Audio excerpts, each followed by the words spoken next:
ஹாய்ங்க வணக்கம். இங்கே பாருங்கள், நம்ம அடிநியத்தில் வந்து பதியம் நிறையா போட்டு நான் காமிச்சிருக்கேன் பாருங்கள். இதெல்லாம் வந்து கட் பண்ணதில் திரும்ப தலைஞ்சது, இதெல்லாம் பதியம்தான். பதியம் நிறையா இருக்குது, யாருக்காவது வேணும்னா சொல்லுங்கள். இப்போ பாருங்கள், இதில் இந்த இடம் மறைகிற மாதிரி நான் வச்சுருந்தேன், ஒரு தொட்டியில் காமிச்சிருப்பேன்னு நினைக்கிறேன். அதில் பாருங்கள், 2 இடத்துல கட் பண்ணியிருக்கேன்னா 2 பதியம் இருக்குது. இது பாருங்கள், இது நமக்கு வந்து ஒரு புதிய பதியமாக கிடச்சிருக்கு. அதோட இதுவும் ஒரு பதியம். ரெண்டையும் நம்ம தனித்தனி பாட்டில் வந்து நட்டு வச்சிட்டோமா நமக்கு புதுசாக வந்துடும். விதைகளை விட நமக்கு வந்து கிளைகள் நல்லா வந்து பதியம் கிடைக்குதுங்க. விதை வந்து என்னன்னு தெரில, எனக்கு ஒழுங்காகவே வரவே இல்லை. ஒரு 10 செடி கூட வருமா என்னன்னு தெரில, காஞ்சி போகுது, அழுகிடுது. ஆனால் இது பாருங்கள், இது கட் பண்ணி நட்டாலும் வந்துடுது, மண் அது வரையில் நிரப்பி விட்டாலும் வந்துடுது.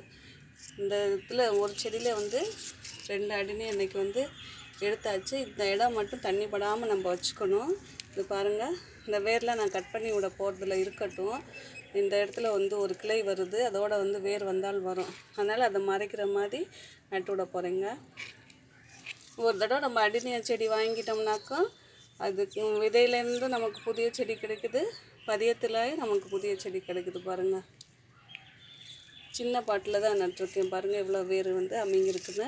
இதை கட் பண்ணி விடும்போது நான் வீடியோ போடுறேன். ஆனால் இப்போ கட் பண்ண போகிறதில்ல. இந்த இடம் மட்டும் தண்ணி படாமல் வச்சுக்கணும் ஒரு 2-3 நாளைக்கு. அதுக்கப்புறம் பட்டாலும் ஒன்றும் இல்லை. வாங்க.